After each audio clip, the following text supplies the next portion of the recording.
Ripiotek, nem az egy vonalba! Jóra érje a vonalat! Nem az!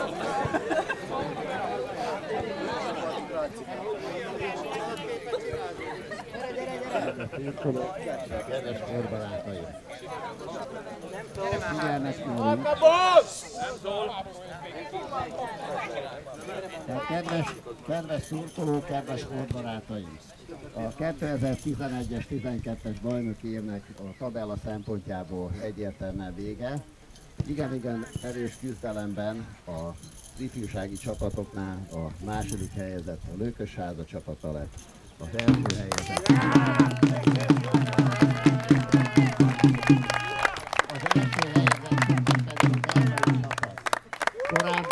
Korábban a szövetségben bevett szokás volt, hogy a csapatvezetőket berendeltük, és központilag adtuk át az összes érmet, és a külön díjakat is.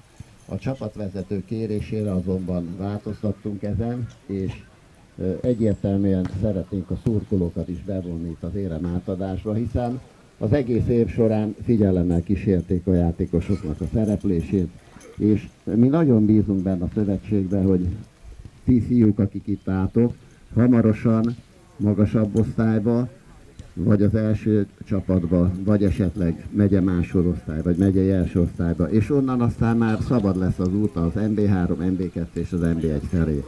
Békés megyében egyébként is mindig az utánpótlás kiemelt feladatot kapott, hiszen ha csak a Bozsik programot nézzük, ami 1500 gyereket von be a 7-11 éves korosztályba, valamint az intézményes, szintén 7-11-es korosztályban 2200 fő van regisztrálva, akkor elmondhatjuk azt, hogy szinte a település, illetve a Békés megyei körzetnek a 1,5% a gyerekek szempontjából igazolt versenyző. Szeretnénk, srácok, hogyha ti valamennyien a településeteken példaképek lennétek ezeknek a 7-9-11 éves gyerekeknek, és a sportszerű életmódról én azt gondolom, hogy itt most fölösleges beszélni, ti tisztában vagytok mindannyian, hogy hogyan is kell viselkedni. Legyetek ti mindannyian példaképek, és kívánom azt, hogy most az elkövetkezendő szünetbe pihenjétek ki a fáradalmakat, és azt követően pedig új erővel kezdjétek meg az elkészülést. Kérném szépen a segítséget, akkor a második helyezett csapatnak átadnánk az érmeket.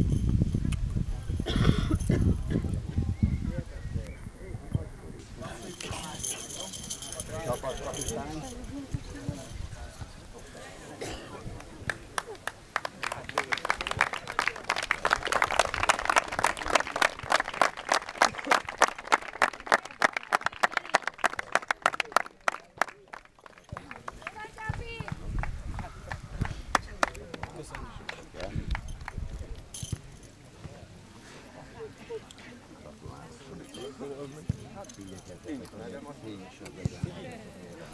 Rajta vagyunk.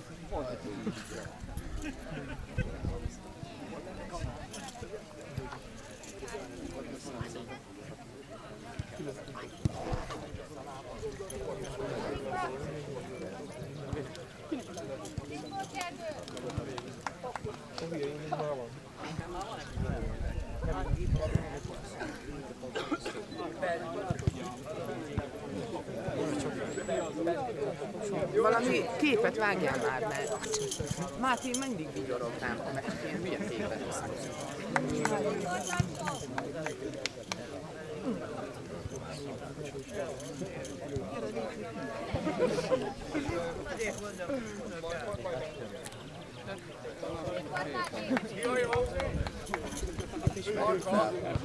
Felismerés.